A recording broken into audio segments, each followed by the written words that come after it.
And now, Mystery Theater, brought to you in part by True Value Hardware, your store of first choice.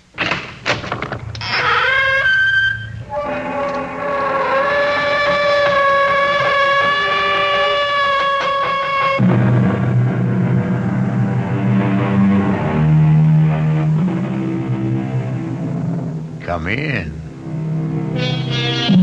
Welcome. I am E.G. Marshall. Welcome to the sound of suspense. Welcome to the fear you can hear. But mostly to the world of terrifying imagination. In the story you're about to hear, the heroine is a young woman of 77 who has reached her golden years with her sense of independence intact, with a spryness to her limbs, very good vision, and excellent hearing. But as you are about to learn, there are times when hearing well is not a blessing. I did it, Mrs. Canby. Are you listening to me? I killed Richardson. Oh. I did it. Me. No, I don't want to hear it, Mr. Paulson, please. Please don't tell me about it. Please.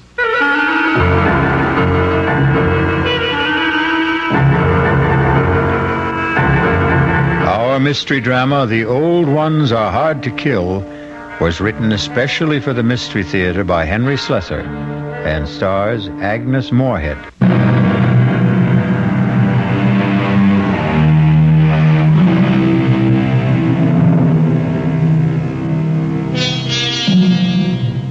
And now, here's Act One of The Old Ones Are Hard to Kill. It begins with a stethoscope, a blood pressure reading, an electrocardiogram, and an altogether satisfying report on the health of Mrs. Ada Canby. Well, can't see a thing to complain about, Ada. That little congestion you had last time is all cleared up. All in all, I'd say you're doing fine. For a woman my age, you mean? Huh? The older the chicken, the tougher it is to kill. That's what my grandmother used to tell me, and she lived to be 98. Speaking of relatives, you see much of Walter? My grandson? Oh, the usual once-a-year visit. And he always comes up with the same complaint. What's that? That I shouldn't be living all alone. That big house of yours must get pretty lonely sometimes. Well, the truth is, Dr. George, I'm not alone there. You're not? I decided to take in a boarder last month. Really? I haven't written Walter about it. I'm sure he'd object to my taking in a stranger, but there's really nothing wrong with Mr. Paulson, except his health, maybe. His health? What's wrong with him? Oh, the poor man's had a terrible cold for the past 2 weeks. Won't let me do a thing for him, though. Well, where did you meet this Mr. Paulson? He answered the ad I ran. He's just back from South America. Been living in Brazil for years. He's a very nice gentleman, really. He keeps himself and tends his birds. He has the loveliest blue parakeets. You can hear them chirping all over the house. Oh, it's the friendliest sound. Well, I don't see anything wrong with what you're doing, Ada. Just make sure you don't go and catch the man's cold. There's not much chance of that. Poor man hardly ever leaves his room. Well, how much do I owe you? I'll send you the bill. I'm sure you'll forget all about it. Promise me you'll send it.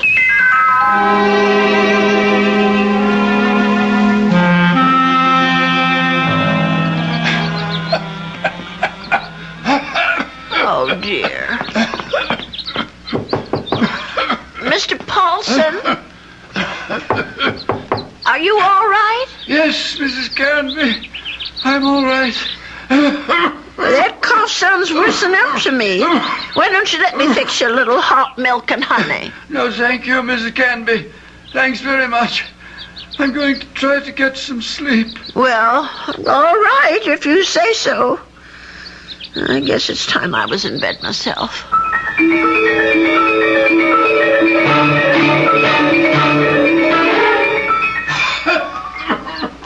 Oh, my, listen to that poor man. I wonder if he keeps his birds awake, too. Mrs. Canby, please. Please. For heaven's sake, is he calling me? Mrs. Canby. He is calling me. I'm coming, Mr. Paulson. Oh, no. Where are those darn slippers? I'll be right there. What is it, Mr. Paulson? What's the matter? Mrs. Canby. Mr. Paulson, just look at you. Why didn't you tell me you were so sick? I would have called a doctor. No, too late now. Too late. Well, I know a very good doctor. I saw him only this afternoon. I'll go and call him right now. No, please, listen to me. Well, I've got to get help for you, Mr. Paulson. I'm dying. Confession. Well, do you want a priest? Is that what you want? Richardson murdered 10 years ago. What? Murder. I did it. I killed him for money. I was paid. Did you hear me? Oh, Lord. Mr. Paulson, do you know what you're saying? Do you understand me? Lindell is innocent. I killed Richardson, not Lindell. Well, let me get help. And you can tell them yourself, Mr. Paulson, the police and the doctor. You tell them, please. Tell them to free Lindell. He's innocent. Tell them I'm the one who killed Richardson 10 years ago. Oh, I don't know anything about such things, and I don't want to. I did it. I killed Richardson. I did it. I don't want to hear it. I don't. Please don't tell me. Please, Mr. Paulson. Mr. Paulson. Oh, dear God, I think he's gone.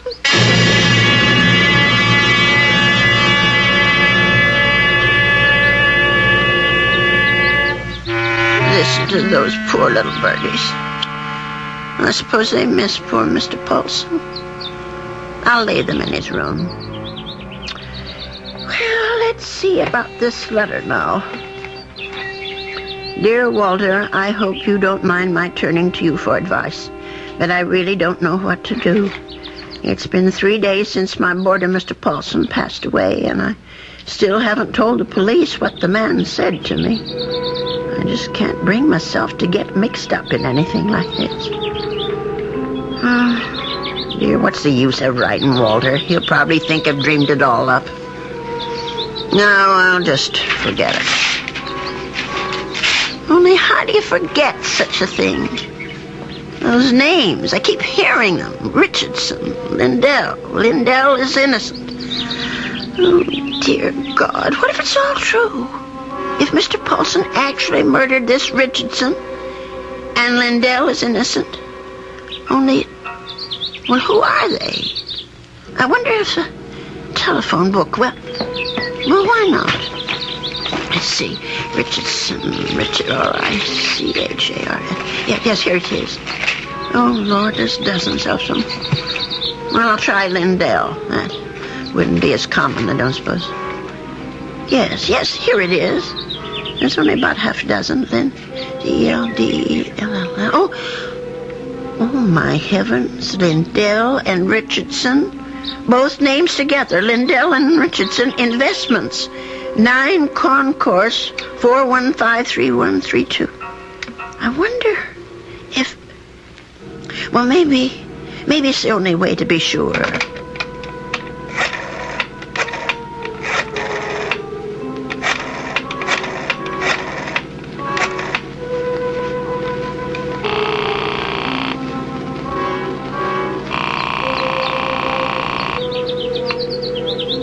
Oh, hello?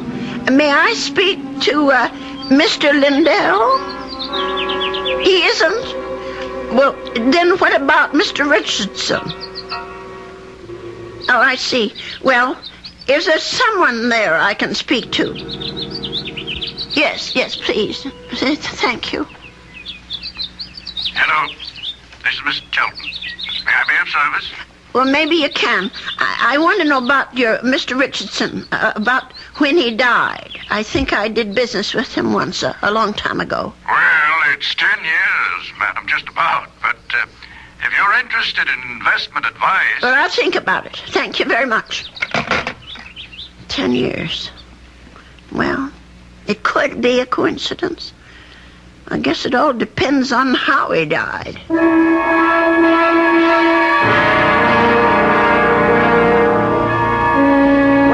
Mrs. Canby, please come in. Have a seat. Thank you. Well, now, how can we be of help to you? Well, I didn't come here to get help, Mr. Shelton. I came to help you, as a matter of fact. Or rather, somebody you know. Who would that be? Mr. John Lindell, the man who was supposed to have murdered Mr. Richardson. I'm afraid I'm not following you. Well, it took me all week to find out what happened to those two men, and finally I found the story in the old newspaper room down at the library about Mr. Lindell being indicted for killing his partner. But I'm sure you know the whole story a lot better than I do. Well, of course I know the story, but that was quite a long time ago, Mrs. Canby. 10 years doesn't seem so long when you're my age. Anyway, the point is that I can help your Mr. Lindell, only I can't do it alone. Did you know John Lindell? No, I didn't. Nor Mr. Richardson, for that matter. The man I knew was named Paulson. Who? I rented a room to Mr. Paulson, and he died about 8 days ago of pneumonia. I was there when it happened. Well, that's unfortunate, but... Before he died, Mr. Paulson told me something about Mr. Richardson's murder. He said Mr. Lindell hadn't been responsible, that he, Mr. Paulson, had committed it. For money.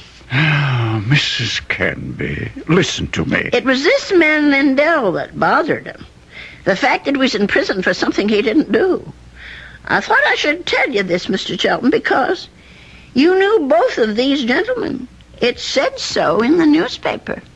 Mrs. Canby, my dear woman. What?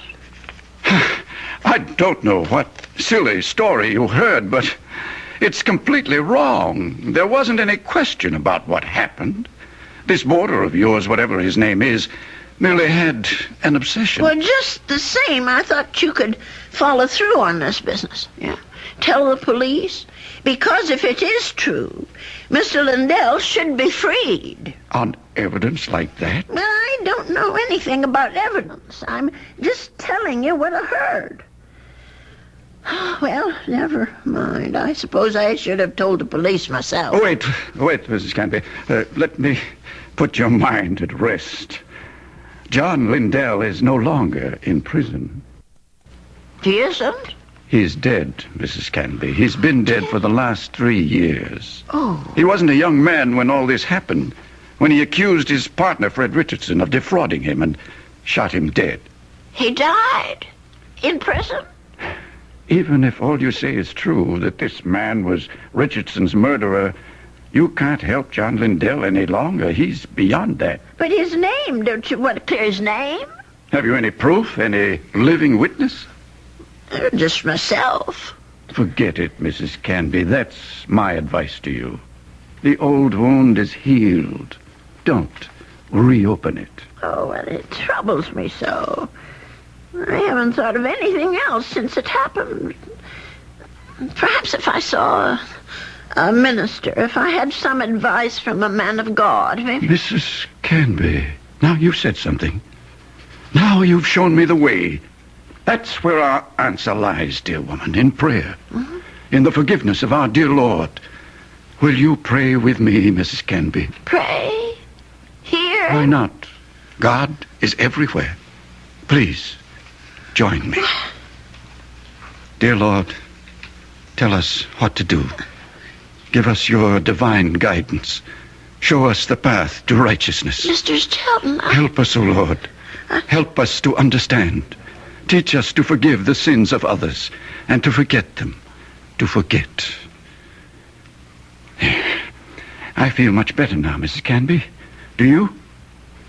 I'm not sure. Let us turn this matter over to God, Mrs. Canby. Not to the police, but to the Lord.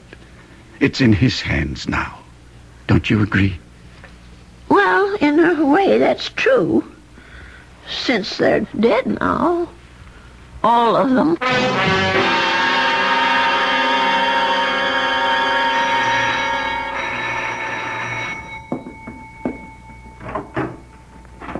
Yes. Mrs. Canby? Yes. My name's Stuart Winfield, Mrs. Canby. I understand you have a room for rent? Yes, I do. Well, I'm new in town. I just arrived from Philadelphia. I've been staying at a hotel, but I'd like something homier. Well, the room I have is $35 a week. I can't offer you any meals, but you can use the kitchen all you want. Well, that sounds good to me. Would you like to see the room? Yes, ma'am, I sure would. Well, come on in, then. Thank you.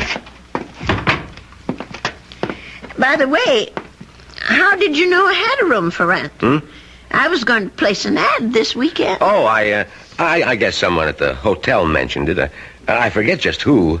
Say, this is a real fine old house, Mrs. Canby. I can see that I'm going to like this place.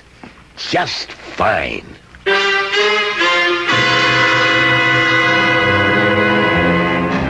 And so Mrs. Canby has a new boarder. He's a very personable young man, with a great deal more charm than old Mr. Paulson had. Perhaps in a little while Mrs. Canby will be able to forget her former boarder and the shocking confession he made on his deathbed. I'll be back shortly with Act 2.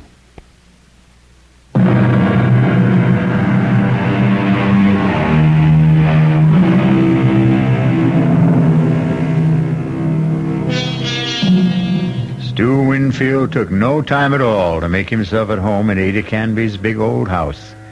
He loved everything about his room. The fine old four-poster bed, the crazy quilt that Ada herself had sewn up 40 years ago, the lace curtains on the window.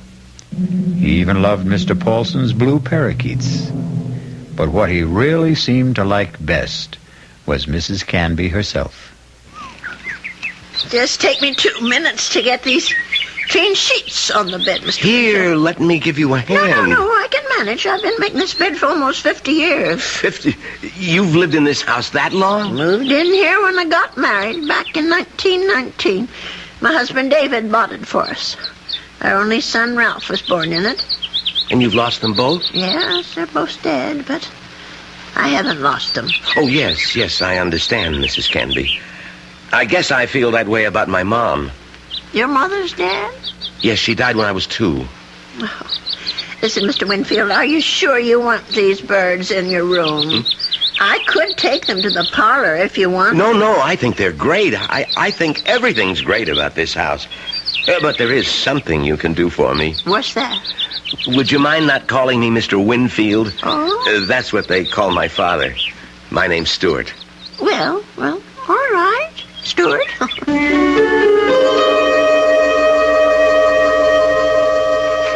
Dear Walter, I think it's about time I told you that I have a boarder in the house. Mr. Winfield is the nicest young man you could want to meet. He's a great deal friendlier than my first gentleman, Mr. Paulson, and he seems to like nothing better than to sit around evenings and talk. We talk about his home and his parents and his plans for the future. I think the poor boy misses his home and family, and I'm sort of a substitute for all that. You know, it isn't really fair, Mrs. Canby. You said I had kitchen privileges, but that doesn't mean you have to cook for me. Well, it's a pleasure, Stuart. I haven't had anyone to cook for in years. You're kidding. You mean to say you cook this good without practice? Oh, you're just being nice. I'm sure that stew is just plain ordinary. It's terrific, no kidding. It tastes like, well, it tastes like home, if you know what I mean. It depends on whose home you mean. Well, my mom cooked stews like this. That's what I meant. Your mom? What? But she died when you were only 2. Oh, well, I guess I didn't mean my mom exactly. I was thinking of my Aunt Martha. I mean, she's the one who sort of took over the cooking and stuff after my mother died. And my father's sister, you know? I see. Well, that was lucky that you had someone to take her place. Yeah, that's right. Excuse me. My, Stuart, you're not coming down with anything, are you? No, I'm fine. Just a little case of the sniffles. Listen, if your room isn't warm enough, I have an extra blanket. No, the room's just fine. Don't worry about it. Well, you be sure now. I know I felt a little guilty about poor Mr. Paulson when he got sick. Maybe I didn't take good enough care of him. Paulson? Mm-hmm. Was that your former boarder, the bird lover? Yes, that was his name, the poor man. Well, tell me about him. Well, I don't really know that much about him. He lived here less than 2 months. Well, what sort of a guy was he? Very quiet. He kept to himself. Did you say he was from South America? I don't remember if I did or not. Well, you must have said it. Yes, of course. He was American, but he'd been living in Brazil. I don't know why exactly. Although, come to think of it, maybe I do. What do you mean? Well, it just occurred to me that Brazil might be just the place for someone who came into a lot of money and wanted to leave the country. I don't understand this. Oh, my. I really think you are getting a cold, Stuart. I'm getting that blanket out this minute. Now, wait, Mrs. Canby. I'd rather hear about... Never mind. I don't want to take any chances. I'll be right back. Yes, Mrs. Canby. Don't take any chances.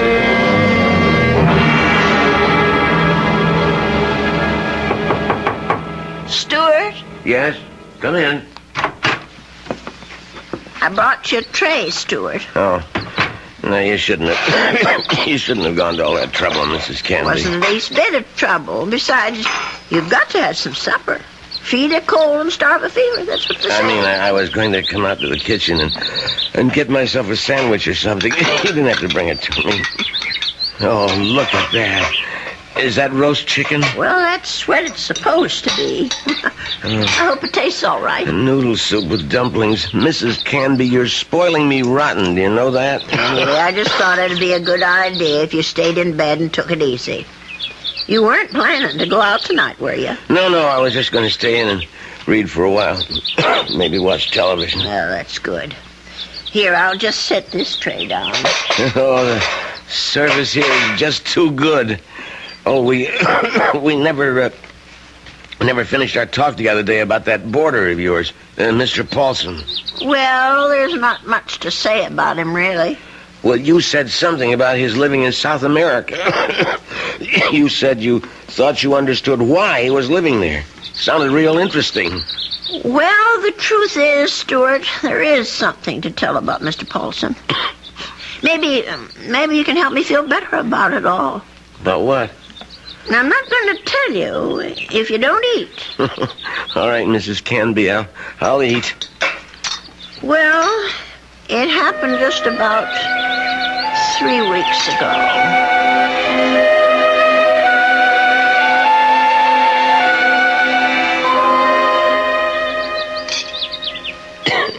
You know something, Mrs. Canby? That's about the best roast chicken I've had in years. I'm sure I spoiled your appetite with all my chatter. No, that was a really interesting story. But what do you think of it all, Stuart? Do you think I did the right thing?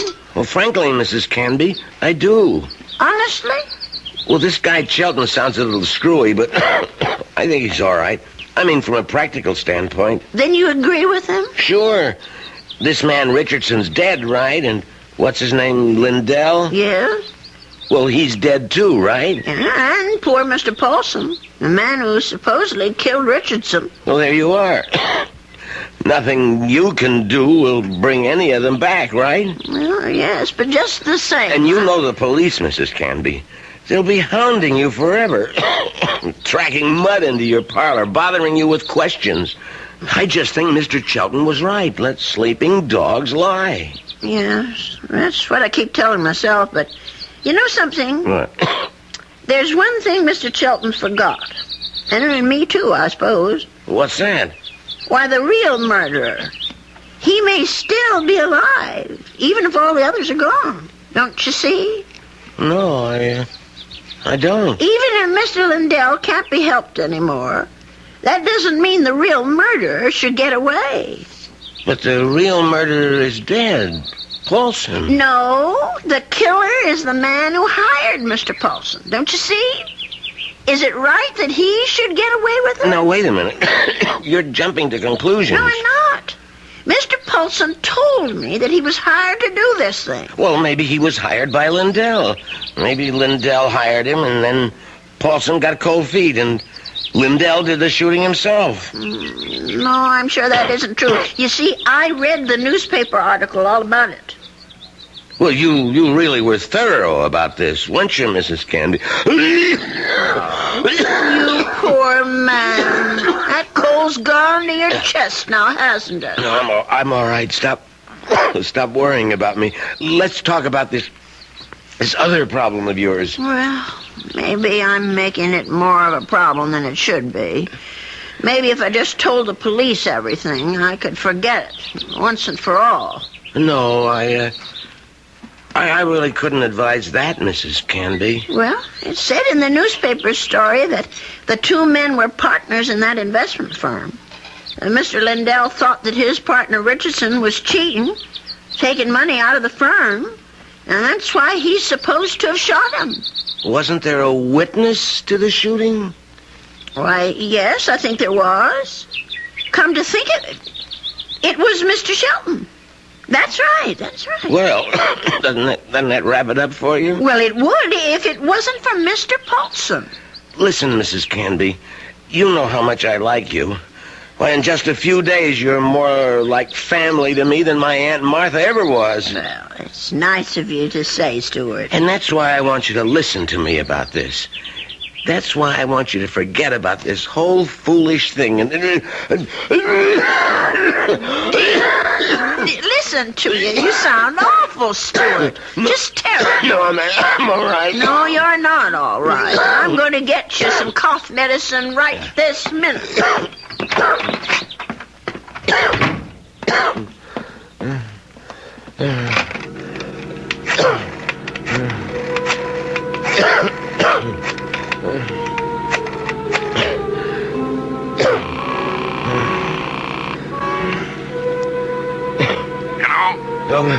Mr. Chelton, it's me, Winfield. Well, what's happening? I think I better stick around for a few more days, Mr. Chelton. The old lady's beginning to get fidgety, if you know what I mean.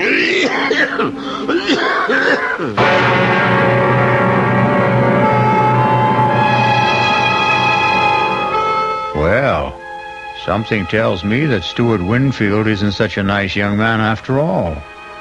Could it be that he wasn't telling Mrs. Canby the truth about his dear mother and his Aunt Martha?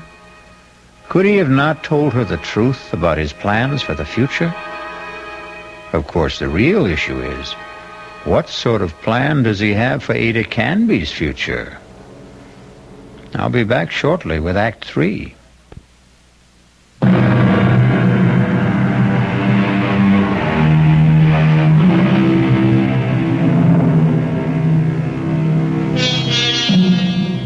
Poor Mrs. Canby. She isn't sleeping well tonight. But of course, Mrs. Canby has good reasons for insomnia. Her thoughts are whirling. Her boarder Stuart was right. She doesn't want the bother of going to the police. And she firmly believes in the old adage, if you don't trouble trouble, trouble won't trouble you. But still... Oh, my. I'm just never going to get to sleep tonight. Poor Stuart. He's still coughing. I'm sure that room is just too drafty. I never should have let any boarders in until I got the windows fixed. Oh, dear. That poor boy. I'll never forget the terrible night Mr. Paulson was coughing so badly. Huh? And the way he looked, all gray and shrunken. If only I knew he was so sick. No, if only he'd never even come to this house. Mrs. Canby, I killed Richardson. I did it. Will I ever forget the sound of that man's voice? Lindell is innocent. Lindell is innocent. That poor man. All the years he spent in jail for something he didn't do. Let sleeping dogs lie, Mrs. Canby. My Aunt Martha always said, let sleeping dogs lie. Oh, if only I could get some sleep. Let us turn this matter over to God, Mrs. Canby, not to the police. Not to the police. Not to the police. What a strange man he is, that Mr. Chelton. Way he talked about God, praying at his desk. Of course, God is everywhere, but his desk. I killed Richardson. I murdered him for money. I was paid. Paid. Someone had to pay him. Mr. Paulson wasn't the only guilty one. Someone else was, too. Forget. Oh, dear Lord. Mr. Chelton. Chelton, what did that newspaper article say? The chief witness against Mr. Lindell was Arnold Chelton. But how could he be a witness to something that never happened? How could he be? I'll have to tell someone. I'll have to talk to someone. Yes, I'll tell Stuart about it. In the morning.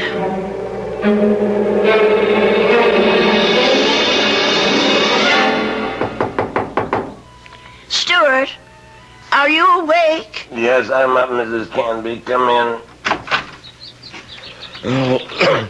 Oh, no.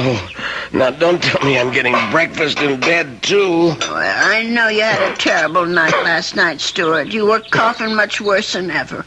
I guess that medicine wasn't very good. Sorry I kept you awake, Mrs. Canby. No, that wasn't your fault. No. Something else kept me up. What was that? Oh, my mind, I guess. Maybe I should say my conscience. Well, that sounds serious. Well, it is something serious, Stuart. Well, I might have let a man get away with murder. No, it's even worse than that. He did something worse than murder. You're talking about Paulson again. No, I'm talking about the man who hired Mr. Paulson. He didn't just have that man Richardson shot. He let an innocent person go to jail and die there. Now, that's like committing 2 murders, if you ask me. I have to tell you something that occurred to me last night. Sure, go ahead. Well, it's about Mr. Chelton. Mr. Arnold Chelton. Yeah? Go on. I'm listening. Stuart, I wonder if maybe the reason Mr. Chelton was so upset with me, the reason he didn't want me to go to the police, was because he was afraid. Explain what you mean. Well, what I mean is maybe Mr. Chelton had good reason, besides the one he told me. He was working for both Mr. Richardson and Mr. Lindell at the time of the murder. Well, so what? Well, he was also the chief witness at the trial. A witness for the prosecution. But he saw the shooting, didn't he? But that's just the point. He saw Mr. Lindell shoot Mr. Richardson.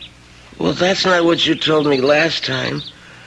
I mean that he was an eyewitness. No, that's right. He didn't actually see the shooting. He was miles away when it happened. I don't quite remember the details.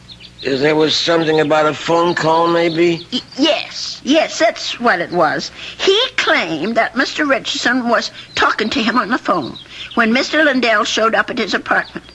He said that Richardson cried out something about Lindell having a gun. And then he heard the shot. But how could that have happened if the gun was fired by Mr. Paulson? If, Mrs. Canby, that's the big little word, isn't it? If. But don't you see what I'm saying, Stuart? Arnold Chelton had the most to gain. Gain? From what? From both these men leaving the firm. That'll leave the whole thing to him. All those customers, all the investments he handled, all the commissions, or whatever they call it. Are you accusing this guy Chelton of being the killer? Yes. It's the only answer, Stuart. Well, look, if that was the case, the police would have figured it out. But they didn't. There was nothing in the stories I read that pointed any suspicion at Mr. Chelton. I don't suppose it even occurred to them. And now, The company is all his. You don't call that evidence, do you? Well, then why didn't he let me go to the police? Why did he try so hard to talk me out of it? That man was praying to it. He was taking the name of the Lord in vain. Oh, I'm sorry, Stuart. I'm so sorry. I won't bother you anymore. I know what I have to do anyway. Mrs. Canby. I won't Wait. be gone long, Stuart. No, wait. But the minute I get back, I'm going to call Dr. George and ask him to come over. You're sick. Never mind You're- the doctor. Are you calling the police? No, I won't call them. You're right. I don't want them tracking mud in my parlor. I'm going down to the station house and talk to them.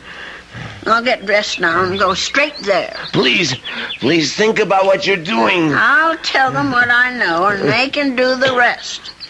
Now, you try to eat something, Stuart. Please. Mrs. Canby.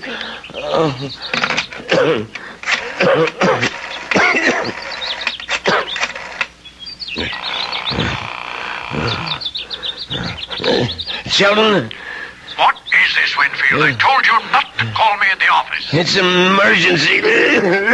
You sound terrible. What's the matter with you? I'm sick. Only you're going to be a lot sicker. What are you talking about? The old lady, I can't stop her. She's decided to talk. What? She figured it out. Figured out exactly what you did, Sheldon, and how you did it. You fool. You've got to stop her. Do you hear me? That wasn't part of the deal, Sheldon. It's all of the deal now. The price didn't include anything like that. The price just doubled. Old ladies are always having accidents. Make her have one. Make her have one now, Winfield. All right. She's gonna have a fall down the cellar steps. Right now.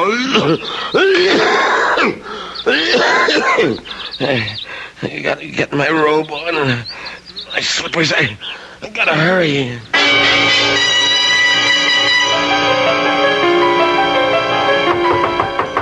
Stuart? Is that you? Open up, Mrs. Canby. For heaven's sake. Stuart Winfield, what are you doing out of bed? Now, you go right back there this second. I gotta talk to you, Mrs. Canby, before you go to the police. Just listen to you. You're all winded. You can hardly talk, Stuart. Now, go back to bed before you catch pneumonia, too. Now, don't go, Mrs. Canby. It would be better if you never went to the police. Better for you. Better for me. For you? I don't understand. Well, then I wouldn't have to hurt you, Mrs. Canby. That's what I mean. I wouldn't have to do anything bad to you. Stuart, what in the world are you talking about? Come on, old lady. Stuart! You're smart, all right. You really think things through. So now think a little harder. You knew? Stuart, you knew about Mr. Polk? That's right. That's how you knew my room was to rent, because Mr. Shelton told you. Now you're getting there, Mrs. Canby. And that's why you rented it. That's why. You were sent here. Just to watch you, Mrs. Canby. Just to see that you stayed sensible. Shelton sent you. Mr. Shelton did. I was hoping you'd never change your mind about calling the police. I didn't want this part of it. This isn't the part I like. Let me go, Stuart, please. Just relax, Mrs. Canby. Just take it easy. Stuart, please, don't. Why, you're as light as a feather, Mrs. Canby.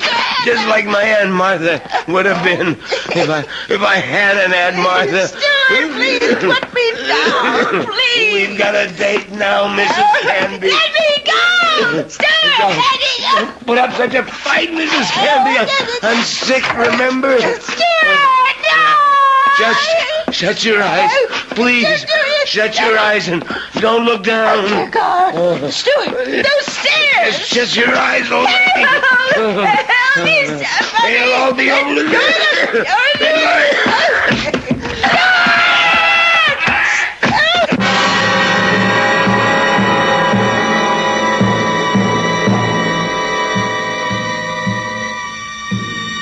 It's all right now, Ada. Just be glad that it wasn't you at the bottom of those stairs.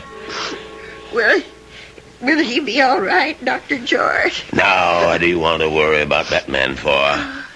Truth is, his injuries don't amount to very much. A couple of broken ribs seem to be the worst of it.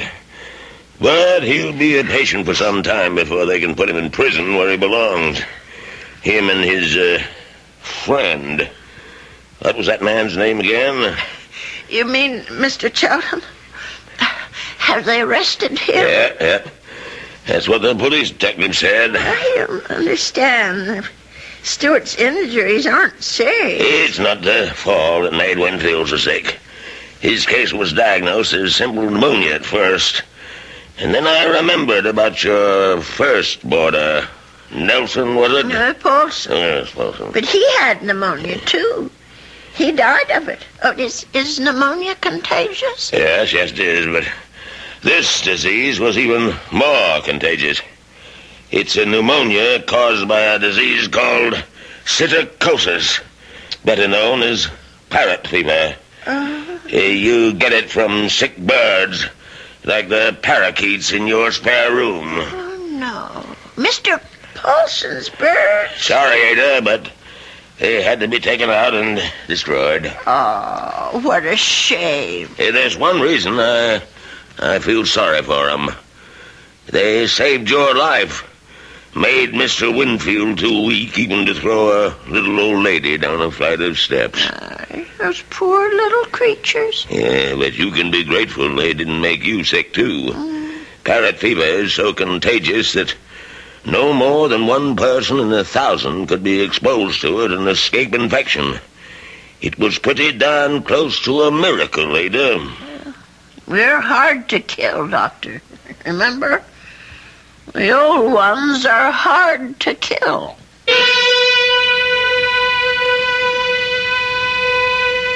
They say that people are living longer than ever before. And when we look at Ada Canby, we can understand why. She's a tough old lady. So tough she could withstand the threats of man, beasts, and bird. So let that be a warning to all those who think that our senior citizens are easy prey for crime. Watch out. They may turn the tables on you. Or the stairs. I'll be back shortly.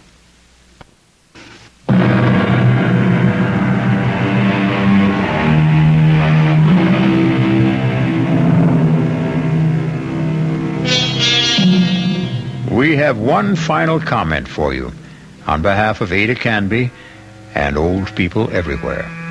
There's a saying, there's no fool like an old fool. But it's also true that there's no wisdom and strength like old wisdom and strength. There. Does that make you feel better about your next birthday? Our cast included Agnes Moorehead, Leon Janney, and Roger DeKoven. The entire production was under the direction of Hyman Brown. This is E.G. Marshall inviting you to return to our Mystery Theater for another adventure in the macabre. Until next time, pleasant dreams.